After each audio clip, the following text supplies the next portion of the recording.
따라지 김유정. 쪽대문을 열어놓으니 사직공원이 환히 내려다 보인다. 인제는 봄도 늦었나 보다. 저 건너 돌담 안에는 사쿠라꽃이 벌겋게 벌어졌다.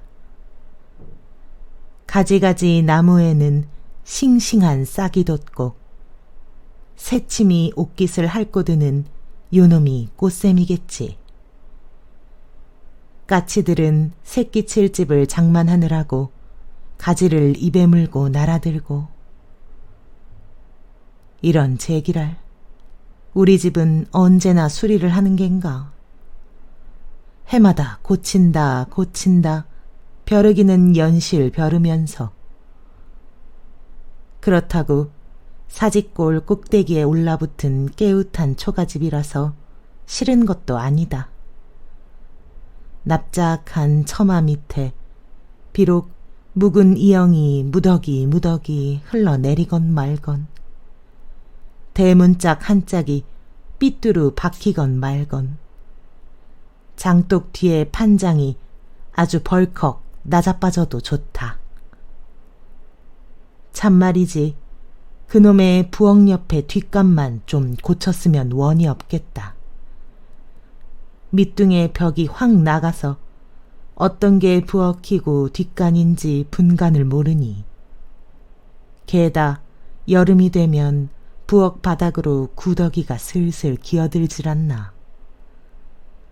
이걸 보면 고대 먹었던 밥풀이 그만 곤두서고만다. 에이, 추해. 망할 녀석의 영감쟁이 그것 좀 고쳐달라고 그렇게 성화를 해도. 쪽대문이 도로 닫겨지며 요란한 소리를 낸다. 아침 설거지에 젖은 손을 치마로 닦으며 주인 마누라는 오만상이 찌푸려진다. 그러나 실상은 사글세를 못 받아서 약이 오른 것이다.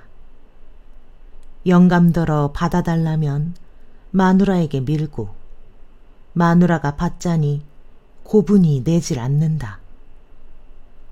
여태껏 미뤄왔지만 너희들 오늘은 안 될라. 마음을 아주 다부지게 먹고 건넌방 문을 획 열어 젖힌다. 여보, 어떻게 됐어? 아, 이거 참 미안합니다. 오늘도. 텁수룩한 칼라머리를 이렇게 긁으며 역시 우물쭈물이다.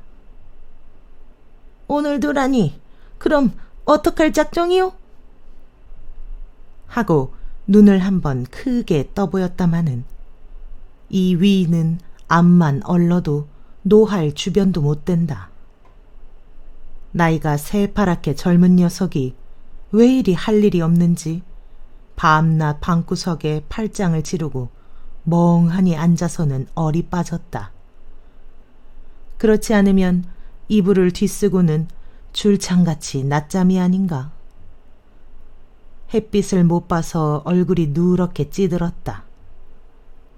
경묵과 제복공장에 직공으로 다니는 즈 누이의 월급으로 둘이 먹고 지낸다. 누이가 과부길래 망정이지 서방이라도 해가면 이건 어떡하려고 이러는지 모른다. 제 신세 딱 한 줄은 모르고 맨날 돈은 우리 누님이 쓰는데요. 누님 나오거든 말씀하십시오. 당신 누님은 밤낮 사날만 참아달라는 게 하나니요. 사날 하니 그래 언제나 돼야 사날이란 말이요. 미안스럽습니다.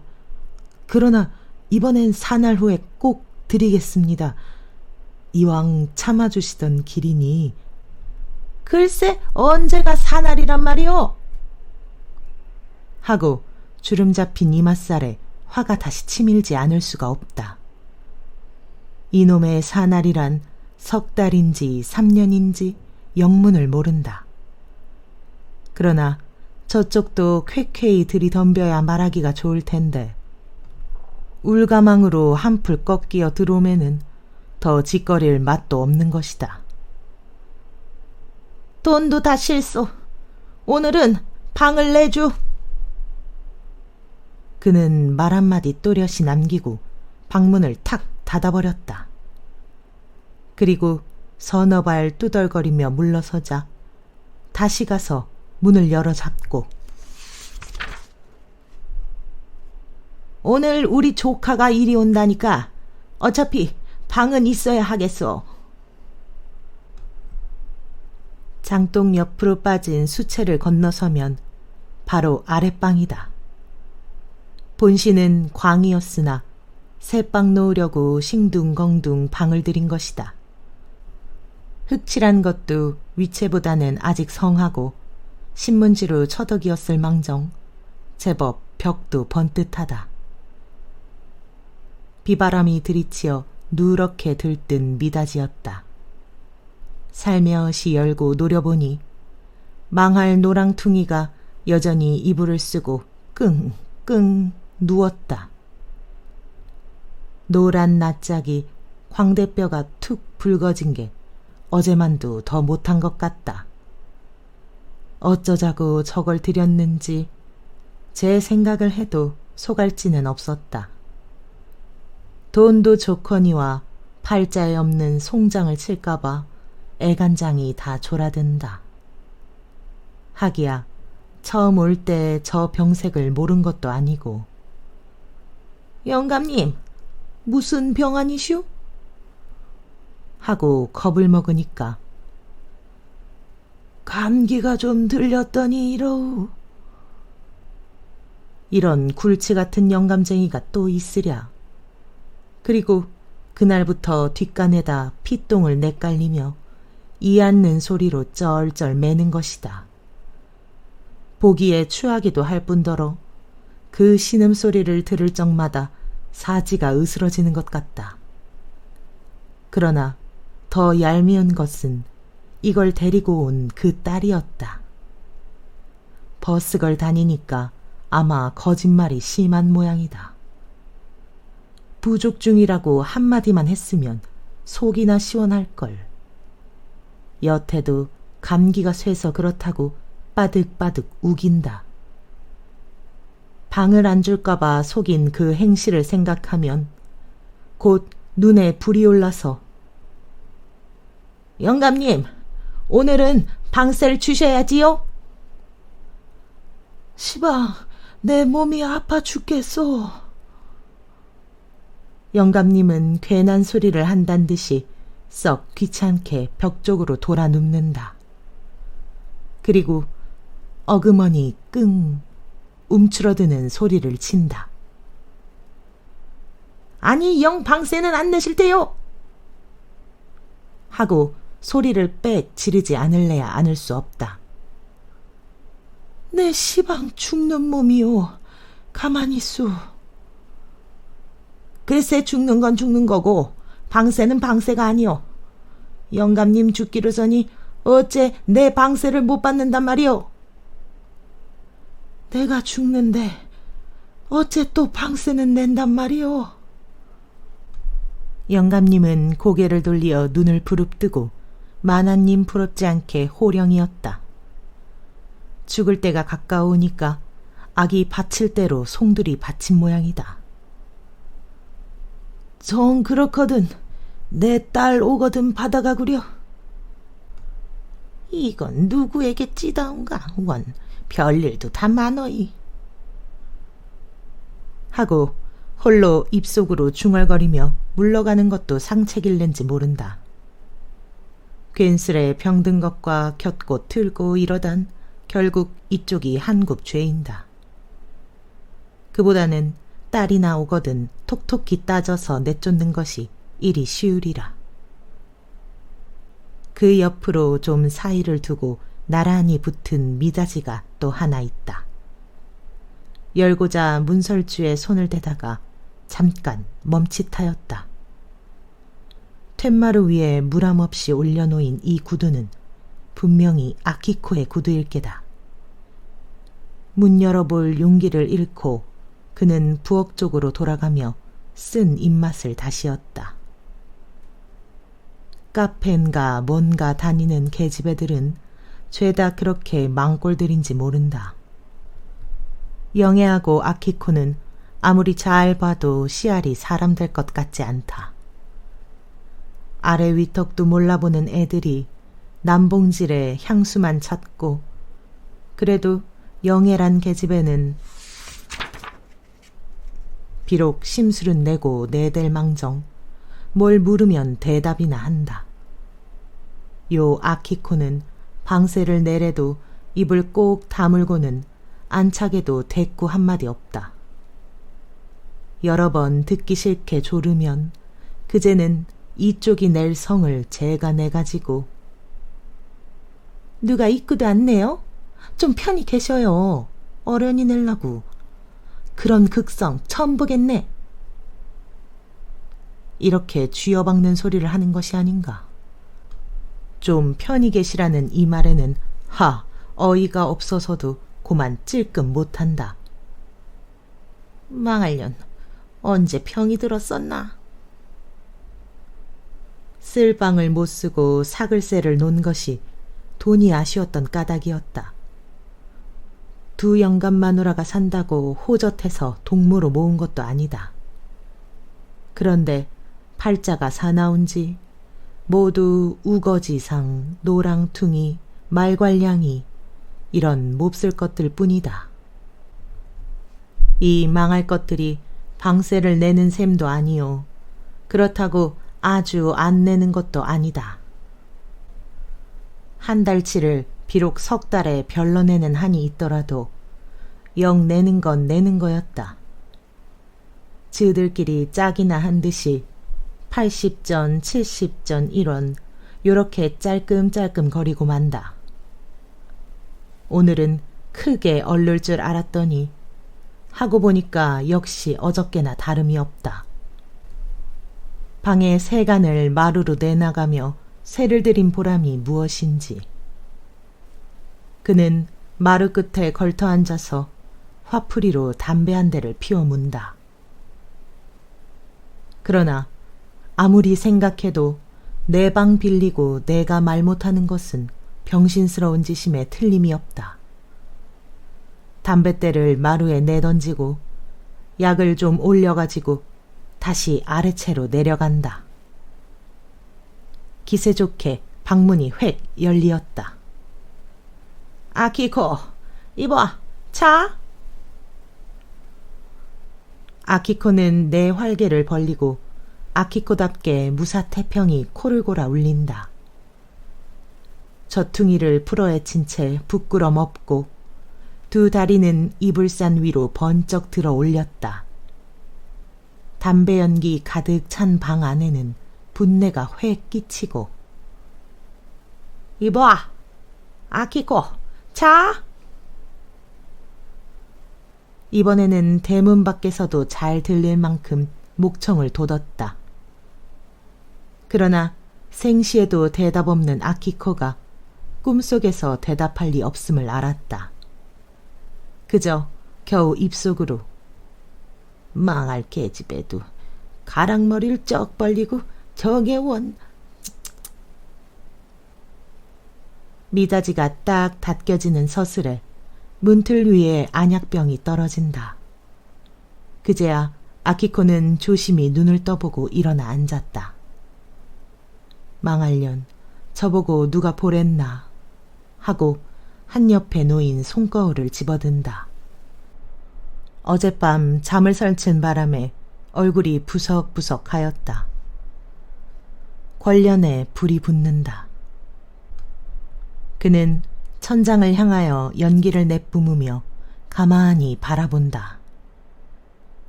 뾰족한 입에서 연기는 고리가 되어 한 둘레 두 둘레 새어나온다. 그놈을 하나씩 손가락으로 꼭 찔러서 터치고 터치고. 아까부터 영애를 기다렸으나 오정이 가까워도 오질 않는다. 단성사에 갔는지 창경원을 갔는지 그래도 저 혼자는 안 갈걸. 이런 때이면 방 좁은 것이 새삼스레 불편하였다. 햇빛이 안 들고 늘 습한 건 말고 조금만 더 넓었으면 좋겠다. 영애나 아키코나 둘 중에 누가 밤에 손님이 있으면 하나는 나가 잘 수밖에 없다. 둘이 자도 어깨가 맞부딪는데 그런데 셋이 자기에는 너무 창피하였다. 나가서 자면 숙박료는 50전씩 받기로 하였으니까 못 잘 것도 아니다마는 그 다음날 밝은 낮에 여기까지 허덕허덕 찾아오는 것이 어째 좀 어색한 일이었다. 어제도 카페에서 나오다가 골목에서 영애를 꾹 찌르고 예, 너 오늘 어디서 자고 오너라 하고 귓속말을 하니까 또? 예, 너는 좋구나. 좋긴 뭐가 좋아? 애도. 아키코는 좀 수줍은 생각이 들어 쭈뼛쭈뼛 그 손에 돈 80전을 쥐어주었다. 여느 때 같으면 50전이지만 그만치 미안하였다마는 영애는 지루퉁한 낯으로 돈을 받아 넣으며 또 하는 소리가 예, 이젠 종로 근처로 우리 큰방으로 넣으자. 그래, 가만 있어. 잘 가거라. 그리고 내일 일찍 와. 남 인사하는 데는 대답 없고 나만 밤낮 나와 자는구나. 이것은 필시 아키코에게 엿먹는 조롱이겠지.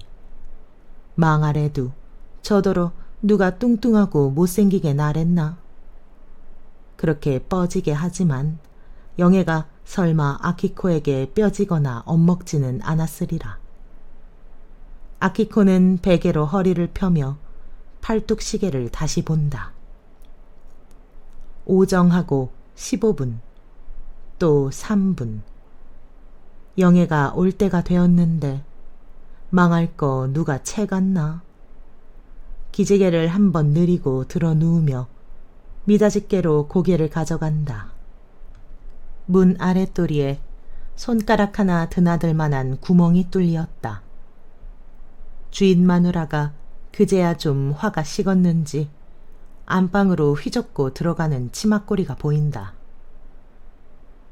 그리고 마루 뒤 주위에는 언제 꺾어다 꽂았는지 정종병에 엉성이 뻗은 꽃까지. 붉게 핀 것은 복숭아 꽃을 깨고 노랗게 척척 늘어진 저건 개나리다. 건넌방 문은 여전히 꼭 닫혔고 뒷간에 가는 기색도 없다. 저 속에는 지금 제가 별명진 톨스토이가 책상 앞에 웅크리고 앉아서 눈을 감고 앉았으리라. 올라가서 이야기를 좀 하고 싶어도 구렁이 같은 주인 마누라가 지키고 앉아서 감히 나오지를 못한다. 이것은 아키코가 안채의 기맥을 정탐하는 썩 필요한 구멍이었다. 뿐만 아니라 저녁 나절에는 재미스러운 연극을 보는 한 요지경도 된다. 어느 때에는 영애와 같이 나란히 누워서 베개를 베고 하나 한 구멍씩 맡아가지고 구경을 한다. 왜냐하면 5점 반쯤 되면 완전히 히스테리인 톨스토이의 누님이 공장에서 나오는 까닭이었다. 그 누님은 성질이 어찌 괄괄한지 대문간에서부터 들어오는 기색이 난다. 입을 다물고 눈살을 접은 그 얼굴을 보면 일상 마땅치 않은, 그리고 세상의 낙을 모르는 사람 같다. 어깨는 쭉 늘어지고 풀없어 보이면서 게다 걸음만 빠르다. 들어오면 우선 건넌방 툇마루에다 빈 벤또를 쟁그렁 하고 내다 붙인다. 이것은 아우에게 시위도 되거니와 이래야 또 직성도 풀린다. 그리고 그는 눈을 휘둥그렇게 뜨고 사면의 불평을 찾기 시작한다마는 아우는 마당도 쓸어놓고 부뚜막에 그릇도 치우고 물독의 뚜껑도 잘 덮어놓았다. 신발장이라도 잘못 놓여야 트집을 걸 텐데 아주 말쑥하니까 물바가지를 땅으로 동댕이 친다. 이렇게 불평을 찾다가 불평이 없어도 또한 불평이었다. 마당을 쓸면 잘 쓸든지 그릇에다 흙칠을 온통 해놨으니 이게 다 뭐냐? 끝이 꼬부라진 그 책망. 아우는 속에서 끽소리 없다. 밥을 얻어먹으면 밥값을 해야지. 늘 부처님같이 방구석에 꽉 앉았기만 하면 고만이냐? 이것이 하루 몇 번씩 귀 아프게 듣는 인사였다. 눈을 흡뜨고 서서 문 닫힌 건넌방을 향하여 퍼붓는 포악이었다. 그런 때이면 야윈목에 굵은 핏대가 불끈 솟고 구부정한 허리로 개거품까지 흐른다. 그러나 이건 보통 때의 말이다. 어쩌다 공장에서 뒤를 늦게 본다고 감독에게 쥐어 박히거나 혹은 재봉침에 엄지손톱을 박아서 반쯤 죽어오는 적도 있다. 그러면 가뜩이나 급한 그 행동이 더 부리야 한다. 손에 잡히는 대로 그릇을 내던져 깨치며 왜 내가 이 고생을 해가며 널 먹이니? 이놈아! 헐없이 미친 사람이 된다. 아우는 그래도 귀가 먹은 듯이 잠자코 앉았다. 누님은 혼자 서서 제 몸을 들볶다가 나중에는 울음이 탁 터진다. 공장살이에 받는 서름을 모두 아우의 탓으로 돌린다.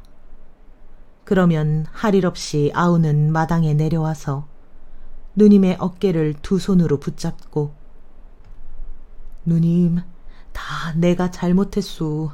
그만두. 하고 달래지 않을 수가 없다. 네가 이놈아, 내 살을 뜯어먹는 거야. 그래, 알았소. 내가 다 잘못했으니 그만둡시다. 듣기 싫어. 물러나. 하고 벌떡 떠다 밀면 땅에 펄썩 주저앉는 아우다. 열적은 듯 죄송한 듯 얼굴이 벌게서 털고 일어나는 그 아우를 보면 우습고도 일변 가여웠다. 그러나 더 우스운 것은 마루에서 저녁을 먹을 때 광경이다. 누님이 밥을 퍼가지고 올라와서는 아무 말 없이 아우 앞으로 한 그릇을 쭉 밀어놓는다. 그리고 자기는 자기대로 외면하여 푹푹 퍼먹고 일어선다. 물론 반찬도 각각 먹는 것이다. 아우는 군말 없이 두 다리를 세우고 눈을 내리 깔고는 그 밥을 떠먹는다. 방에 앉아서 주인 마누라는 업신여기는 눈으로 은근히 흘겨준다. 영애는 톨스토이가 너무 병신스러운데 고를 낸다. 암만 얻어먹더라도 씩씩하게 대들질 못하고 저런. 그러나 아키코는 바보가 아니라 사람이 너무 착해서 그렇다고 우긴다. 하긴 그렇다고 누님이 자기 밥을 얻어먹는 아우가 미워서 그런 것도 아니다.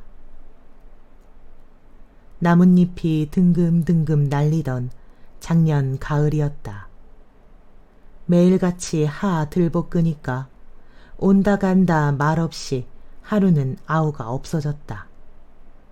이틀이 되어도 없고 사흘이 되어도 없고 일주일이 썩 지나도 영 들어오지를 않는다. 누님은 아우를 찾으러 다니기에 눈이 뒤집혔다. 그렇게 착실히 다니던 공장에도 며칠씩 빠지고 혹은 밥도 굶었다.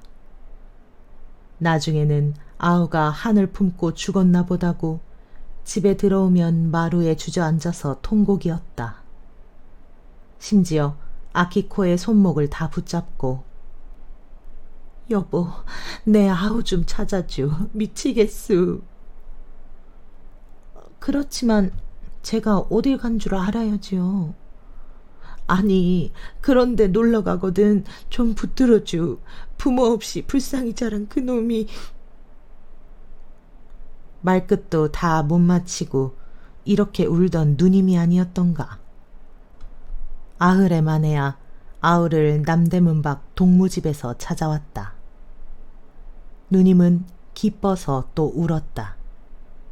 그리고 그 다음 날부터 다시 들볶기 시작하였다.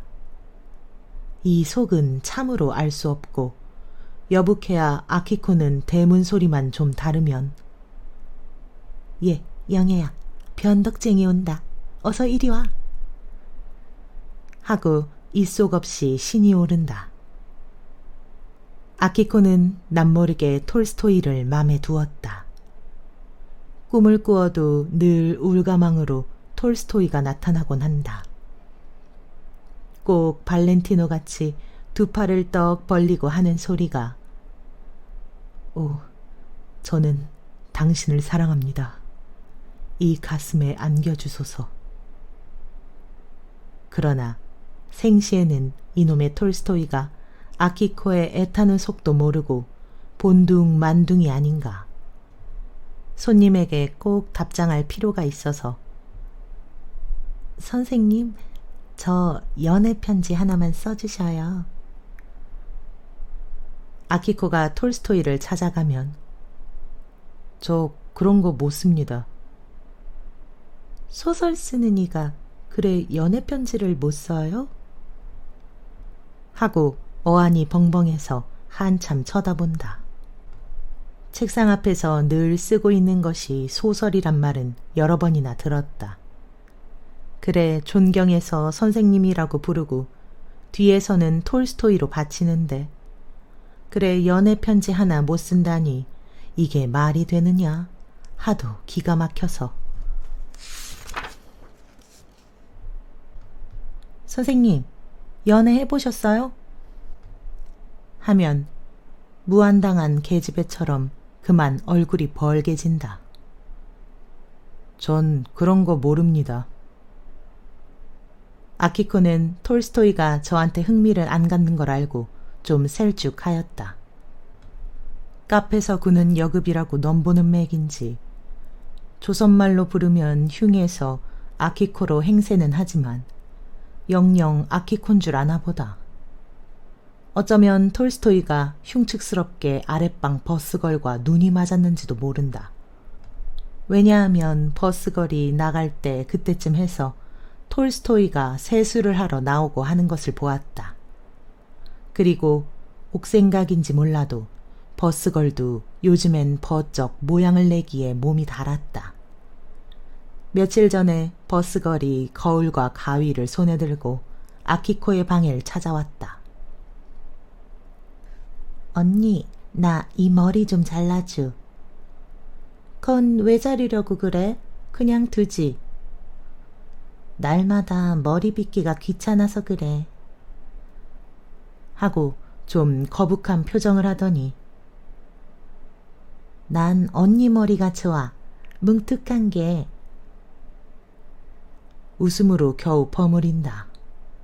하 졸음으로 아키코도 그 좋은 머리를 아니 자를 수 없다. 가위에 힘을 주어 그 중턱을 툭 끊었다. 버스걸은 손으로 만져보더니 제겹게 기쁜 모양이다.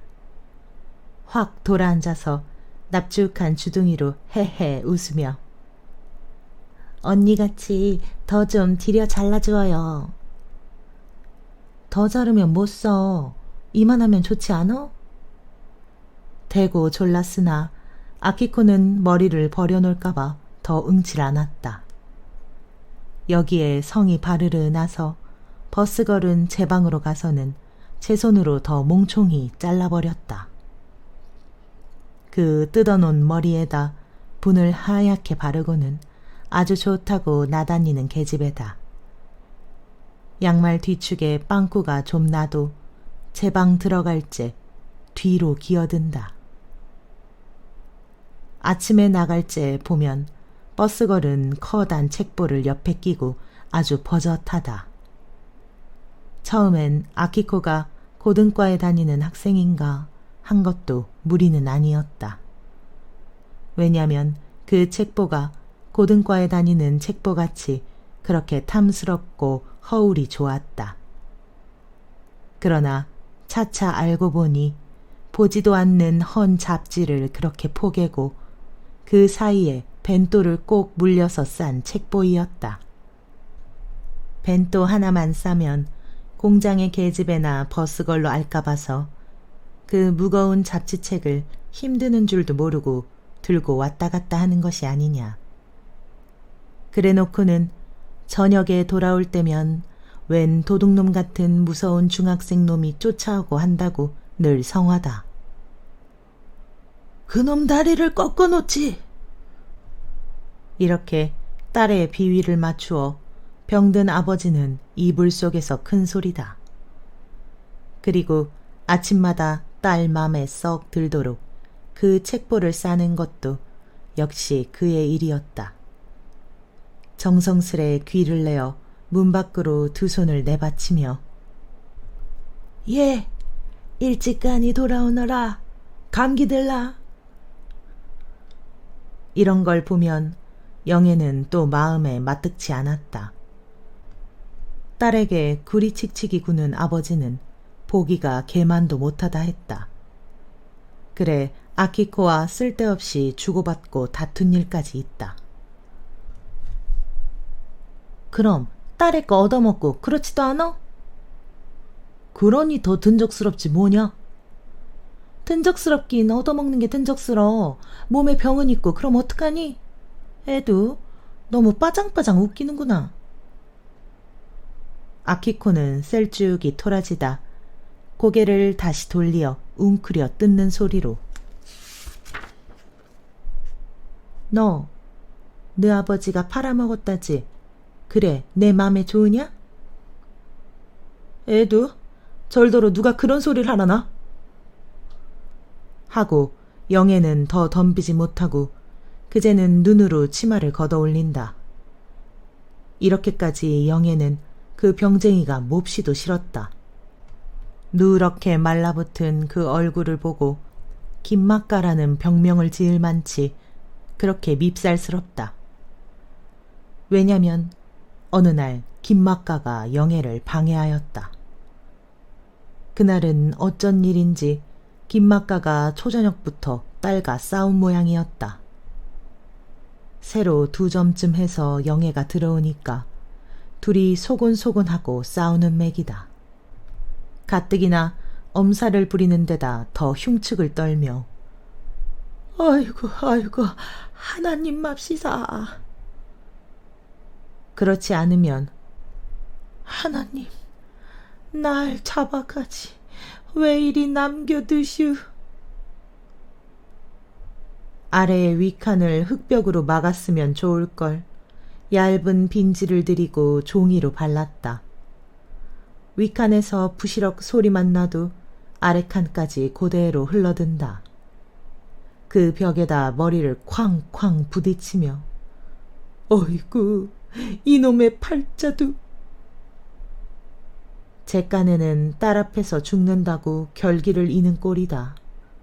그러면 딸은 표독스러운 음성으로 누가 아버지 보고 돌아가시랬어요? 괜히 남의 비위를 긁어놓고 그러시네. 늙은이 보고 담배를 끊으라는 게 죽으라는 게지 뭐야. 그게 죽으라는 거야요? 남 들으면 정말로 알겠네.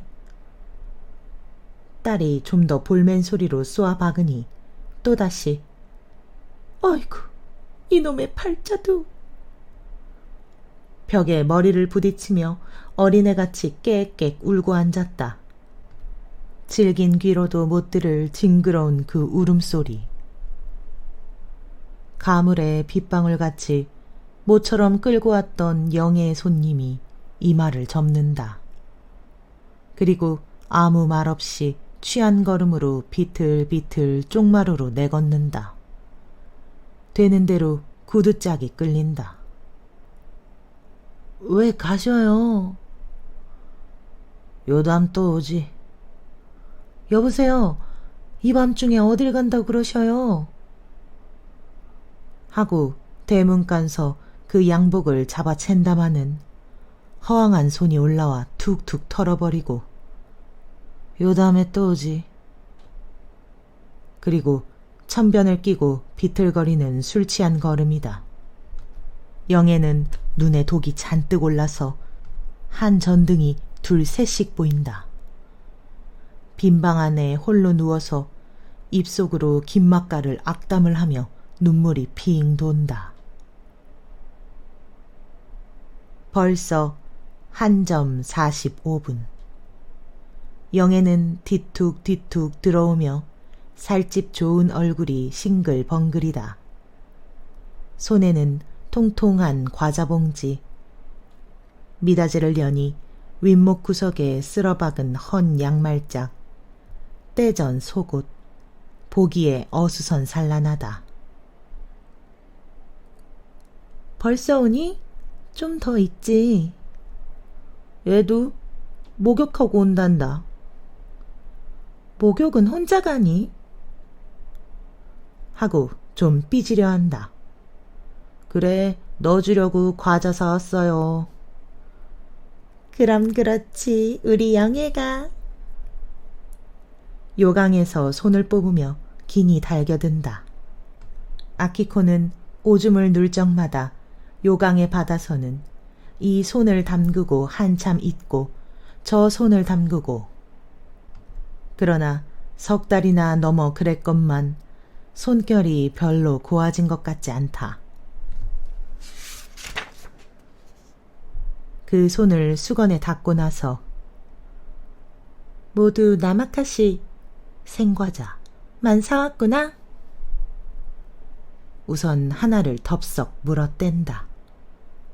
그 손으로 그냥 먹니? 얘 난 싫단다. 매, 더러워? 저도 오줌을 누면서 그래. 그래도 먹는 것하고 같으냐? 하지만 영애는 아키코보다 마음이 훨씬 누겼다. 더 화내지 않고 그런 양으로 앉아서 같이 집어먹는다. 그의 마음에는 아키코의 생활이 몹시 부러웠다. 여러 손님의 사랑에 고이며 예쁜 얼굴을 자랑하는 아키코. 영애 자신도 꼭 껴안아주고 싶은 아담스러운 그런 얼굴이다. 그인 언제 갔니? 새벽녘에 내뺐단다. 아주 스펙이야. 넌 참 좋겠다. 나도 연애 좀 해봤으면. 허려무나? 누가 하지 말라니? 아니, 너 같은 연애 싫어. 정신으로만 하는 연애 말이지. 하고 어딘가 좀 뒤둥그러진 소리. 보그만 속 태우는 연애 말이지? 하긴 했으나 아키코는 어쩐지 영애에게 너무 심하게 한 듯 싶었다. 가뜩이나 제 몸 못난 것을 은근히 슬퍼하는 애를. 예, 별소리 말아요. 연애도 몇 번 해보면 다 시들해지는 걸 모르니.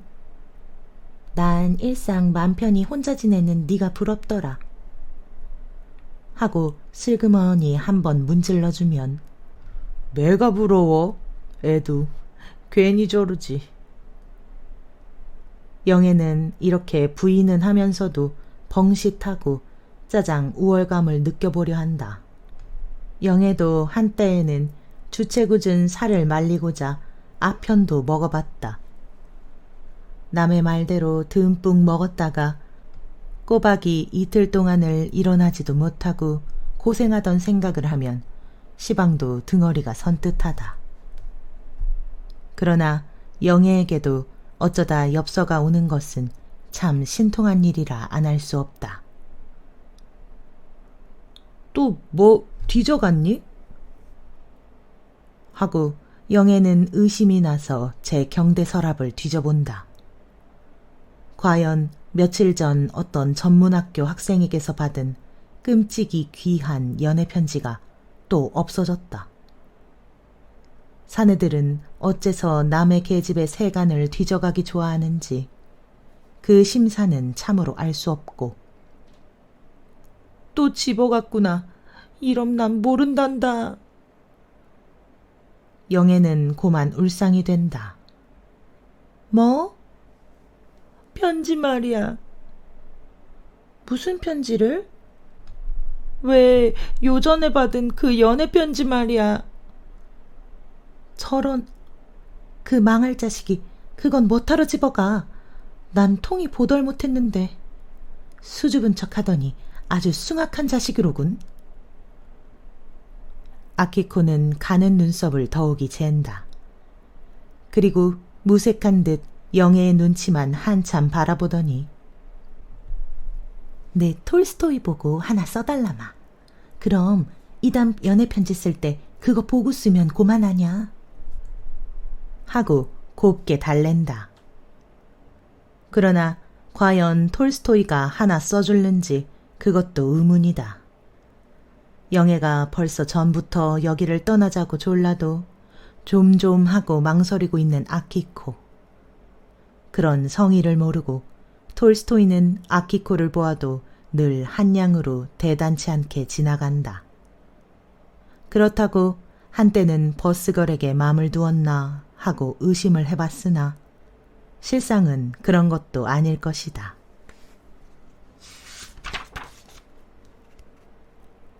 낮에 사직동 공원으로 올라가면 아키코는 가끔 톨스토이를 만난다. 굵은 소나무 줄기에 등을 비겨대고 먼 하늘만 정신없이 바라보고 섰는 톨스토이다. 아키코가 그 앞을 지나가도 못 본 척하고 들떠보도 않는다. 약이 올라서 속으로 망할 자식 하고 욕도 하여 본다. 그러나 나중 알고 보면 못 본 척이 아니라 사실 눈 뜨고 못 보는 것이다. 그렇게 등신같이 한눈을 팔고 섰는 톨스토이다. 이걸 보면 아키코는 여자 고보를 중도에 태학하던 저의 과거를 연상하고 가엾은 생각이 든다. 누님에게 얻어먹고 저러고 있는 것이 오죽 고생이랴. 그리고 학교 때 수신 선생이 이야기하던 착하고 바보 같다던 그 톨스토이가 과연 저런 건지 하고 객적은 조바심도 든다. 아키코는 기침을 캑 하고 그 앞으로 다가선다. 눈을 깜빡깜빡하며 선생님, 뭘 그렇게 생각하셔요? 하고 불쌍한 낯을 하면 아니요 하고 어색한 듯이 어물어물 하고 만다. 그렇게 섰지 마시고 좀 운동을 해보셔요. 하도 딱하여 아키코는 이렇게 권고도 하여 본다. 오늘은 방을 좀 치워야 하겠어. 여기 내 조카도 지금 오고 했으니까. 주인 마누라는 약이 바짝 올라서 매섭게 쏘아본다. 방에서만 꾸물꾸물 방패막이를 하고 있는 톨스토이가 여간 밉지 않다. 아 여보, 방에 세간을 좀 치워줘요. 그래야 오는 사람이 들어가질 않소. 사날만 더 참아줍시오. 이번엔 꼭 내겠습니다. 아니 뭐 사글세를 안 낸데서 그런 게 아니오. 내가 오늘부터 잘 데가 없고 이 방을 꼭 써야 하겠기에 그래서 방을 내달라는 것이지. 양복 바지를 거반 엉덩이에 걸친 버드렁니가 이렇게 허리를 쓱 편다. 주인 마누라가 툭 하면 불러온다던 저 조카라는 놈이 필연 이걸 깨다. 혼자 독학으로 부청에까지 출세를 한 굉장한 사람이라고 늘 입에 침이 말랐다. 그러나 귀 처진 눈은 맑고 해벌어진 입과 양복 입은 체격하고 별로 굉장한 것 같지 않다. 게다 얼짜가 분수 없이 버팅기려고 참아주시던 기린이 며칠만 더 참아주십시오. 이렇게 애걸하면 아 여보, 당신도 그래 사람이오? 하고 제법 삿대질까지 할 줄 안다. 저런 자식도 못도 생겼다. 저게 아마 경성부 고즈카이 용인인 거지? 글쎄, 그래도 제법 넥타이를 다 잡숫고. 하고 손가락이 들어가 문의 구멍을 좀 더 후벼 판다마는 아키코는 구렁이 주인 마누라의 속을 빤히 다 안다. 인젠 방세도 싫고 새빵 사람을 다 내쫓으려 한다. 김막가나 아키코는 겁이 나서 차마 못 건드리고 제일 만만한 톨스토이로부터 우선 몰아내려는 연극이었다. 저 구렁이 좀 봐라. 옆에 서서 눈짓을 해가며 자꾸 시키지. 글쎄 자식도 얼간이 아냐. 저 아줌엄 시키는 대로 놀구섭게. 어쭈 얼짜가 뻗팅긴다. 지가 우아기를 벗어놓으면 어쩔 테야 그래? 자식도. 톨스토이가 잠자코 앉았으니까 약이 올라서 저래. 맞부리는 게 밉살머리 굳지. 자식 그저 한 대 앵겨줬으면. 내가 한 대 먹이면 저거 코태꼴 간다. 그러니까 아키코한테 감히 못 오지 않어? 주먹을 이렇게 들어배다가 고만 영애의 턱을 치질렀다. 영애는 고개를 저리 돌려 또 빼쭉 하고 예, 이럼 난 싫단다. 누가 뭐 보러 그랬니? 또 빼쭉하게? 하고 아키코도 좀 빼쭉하다가 슬슬 뭉치며 그래, 잘못했다. 그만두자. 쏵쏵쏵. 영애의 턱을 손등으로 문질러주고 저것 봐라. 놈은 팔을 걷고 구렁이는 마루를 구르고 야단이다. 예, 재밌다. 구렁이가 약이 바짝 올랐지? 저 자식 보게 제 맘대로 남의 방에 막 들어가질 않어? 아키코가 영애에게 눈을 크게 뜨니까 뭐 일을 치를 것 같지? 병신이 지랄한다더니 정말인가 배? 저 자식이 남의 세간을 제 맘대로 내놓질 않나. 경을 칠 자식. 그건 나물에 뭐래. 그저 톨스토이가 바보야. 그래도 부처같이 잠자코 있지 않아. 세상엔 별 바보도 다 많어이. 아키코는 그건 들은 채도 안 하고 대뜸 일어선다. 미닫이가 열리자 우람스러운 걸음. 한숨에 툇마루로 올라서며 볼멘 소리다. 아니 여보시오. 남의 세간을 그래 맘대로 내놓는 법이 있어? 당신이 웬 쟁견이오? 얼짜는 톨스토이의 책상을 들고 나오다 방문턱에 우뚝 멈춘다. 눈을 휘둥그렇게 뜨고 주저주저하는 양이 대담한 아키코의 저기 놀란 모양. 오늘부터 내가 여기서 자야 할 테니까. 그래서 방을 치는데. 얼짜는 주변성 없는 말로 이렇게 굴다가 당신 맘대로 방을 치는 거요? 그럼 내 방 내 맘대로 치지. 네게 물어본단 말이오. 하고 제법 을딱딱이긴 했으나 뒷갈망은 구렁이에게 눈짓을 슬슬 한다. 그렇지. 내 방 내가 치는데 누가 뭐하러 있나?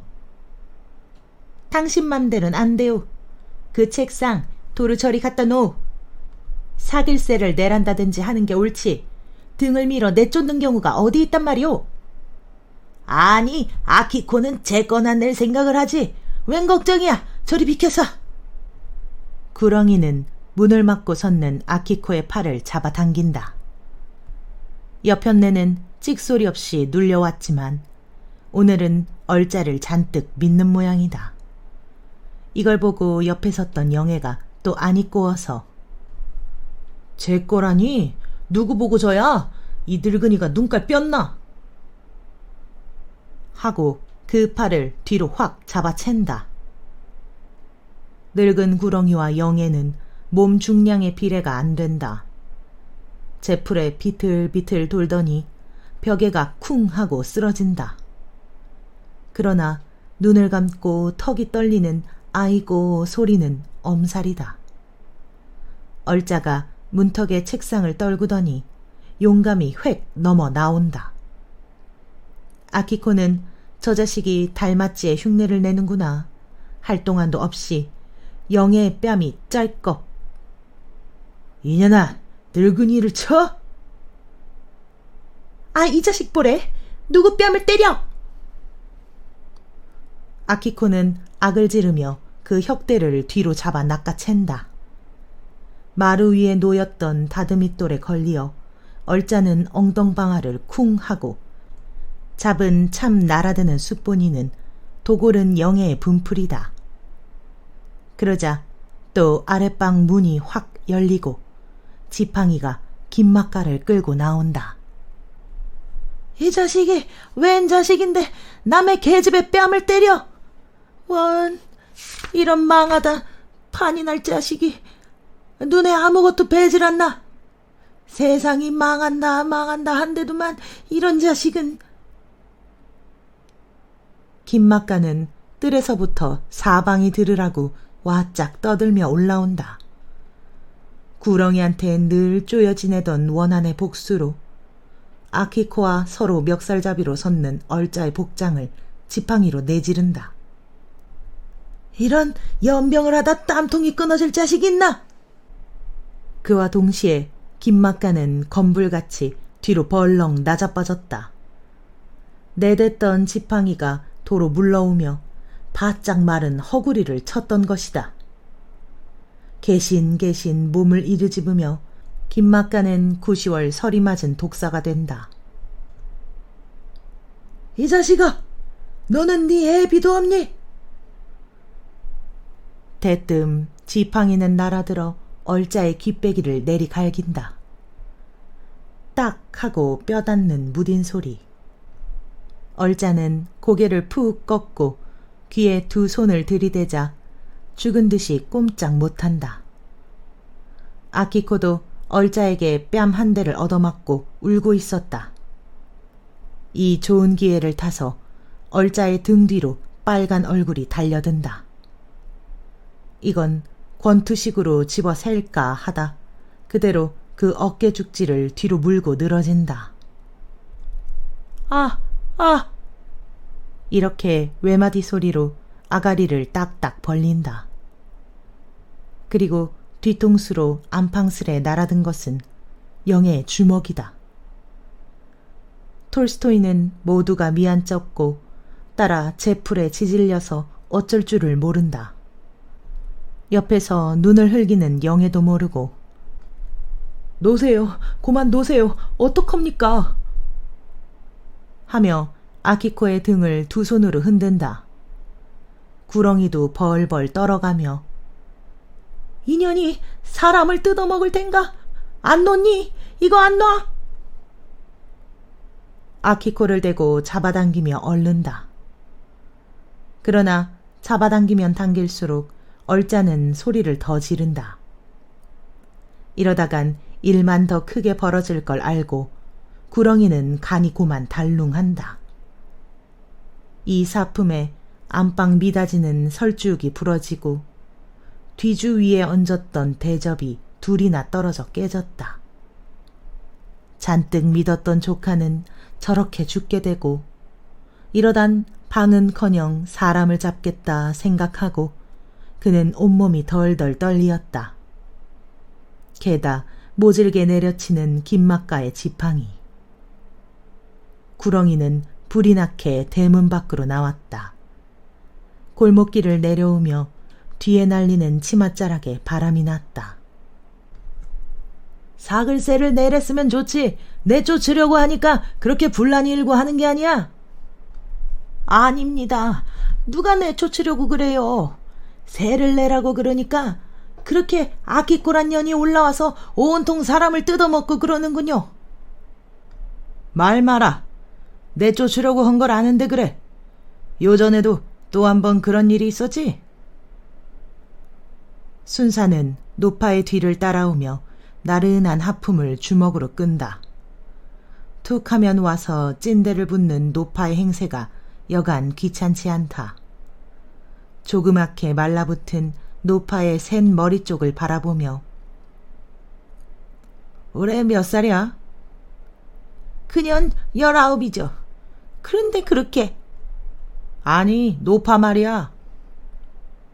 네, 제 나이요? 왜 57이라고 전번에 여쭸죠. 그런데 이 고생을 하는군요.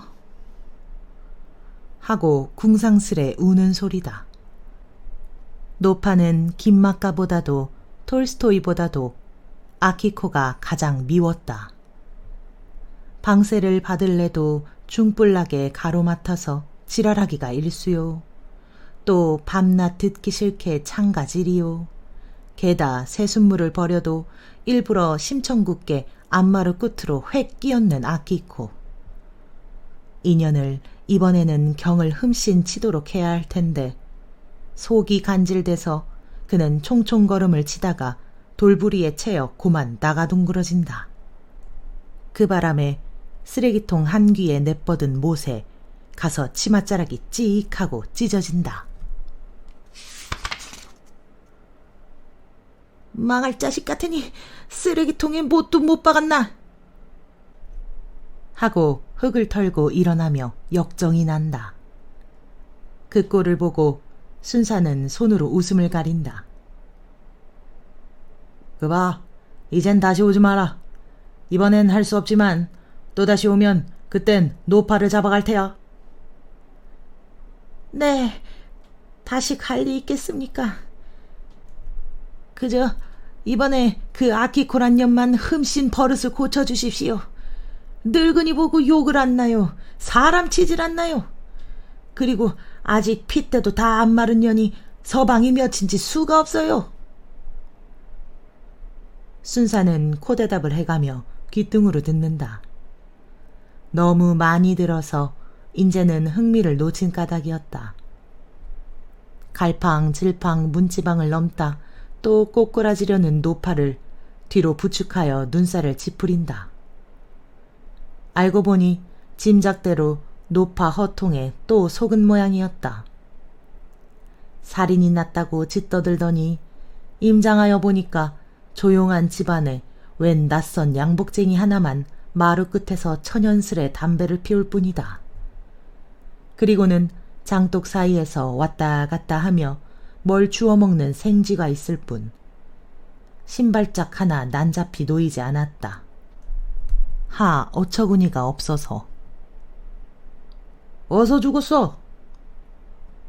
어이구 분해. 이것들이 또 저를 고랑땡을 먹이는군요. 입대까지 저 마루에서 치고 차고 깨불고 했답니다. 노파는 이렇게 주먹으로 복장을 찌으며 원통한 사정을 하소한다. 왜냐면 이것들이 이 기맥을 벌써 눈치채고 제각기 해져서 아주 얌전히 박혀있다. 아키코는 문을 닫고 제 방에서 콧노래를 부르고 지팡이를 들고 날뛰던 김막가는 언제 그랬더냔 듯이 제 방에서 끙끙 여전한 신음소리. 이렇게 되면 이번에도 또 자기만 나무라키게 될 것을 알고 어이구 분해, 어이구 분해. 주먹으로 복장을 연방 두들기다 조카를 보고 예, 넌 어떻게 돼서 이렇게 혼자 앉았니? 뭘 어떻게 돼요, 되긴? 하고 눈을 지릅뜨는 그 대답은 썩 퉁명스럽고 겁세다. 이런 화중으로 끌고 온 아주머니 몹시도 믿고 원망스러운 눈치가 아닌가. 이걸 보면 경은 무던히 치고 난 놈이다. 어이구 분해. 너 꺼정 이러니? 뭘 분해 이 마갈거사. 순사는 소리를 빽 지르고 도로 돌아서려 한다. 나리, 저 좀 보세요. 문 부서진 것하고 대접 깨진 걸 보셔도 알지 않아요? 어떤 조카가 죽어서 그래? 이것이 그렇게 죽도록 경을 치고도 바보가 돼서 이래요. 바보면 죽어도 사나? 하고 순사는 고개를 디밀어 마룻개를 살펴보니 따는 그릇이 깨지고 문은 부서졌다. 능글맞은 노파가 일부러 그런 줄은 아나 그렇다고 책임상 그냥 가기도 어렵다. 퍽도 극성스러운 늙은이라 생각하고 누가 그랬어 그래? 저 아키코가 혼자 그랬어요. 아키코, 고반 파출소까지 같이 가. 네, 그러세요. 하도 여러 번 겪는 일이라 이제는 아주 익숙하다. 저고리를 갈아입으며 웃는 얼굴로 내려온다. 그러나 순사를 따라 대문을 나설 적에는 고개를 모로 돌리어 구렁이에게 몹시 눈총을 준다. 순사는 아키코를 데리고 느른한 걸음으로 골목을 꼽든다. 쪽다리를 건너니 화창한 사직원 마당. 봄이라고 땅의 잔디는 파릇파릇 돋았다. 저 위에선 투덕거리는 빨래 소리. 한 옆에선 풋볼을 차느라고 날뛰고 떠들고 법석이다. 뿡 하고 음축맞게 내대는 자동차의 사이렌. 남치마의 연분홍 저고리가 버젓이 활을 들고 나온다. 그리고 키 훌쩍 큰 놈팡이는 돈지갑을 내든다. 너 왜 또 말썽이냐? 하고 순사는 고개를 돌리어 아키코를 싱긋이 흘겨본다. 그는 노파가 왜 그렇게 아키코를 못 먹어서 기를 쓰는지 영문을 모른다. 노파의 눈에도 아키코가 좀 귀여울 텐데 그렇게 미울 때에는 아마 아키코가 뭘 좀 먹이질 않아 그랬는지 모른다. 그렇지 않으면 다른 사람 다 제쳐놓고 아키코만 씹을 리가 없다.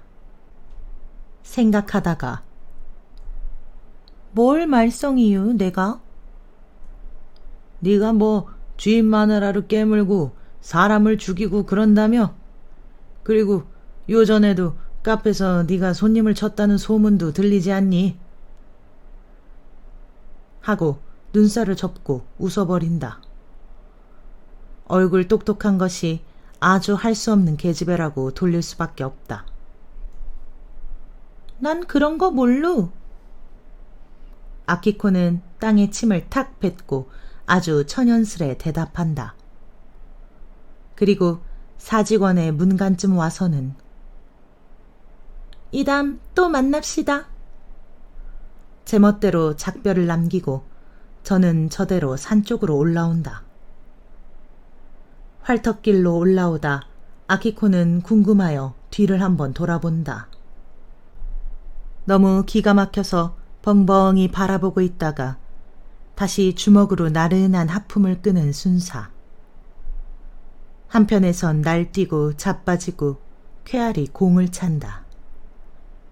아키코는 다시 올라가며 저도 남자가 됐더라면 풋볼을 차볼 걸 하고 후회가 막급이다. 그리고 산을 한 바퀴 돌아 내려가서는 이번엔 장독대 위에 요강을 버리리라 결심을 한다. 구렁이는 장독대 위에 오줌을 버리면 그것처럼 질색이 없다.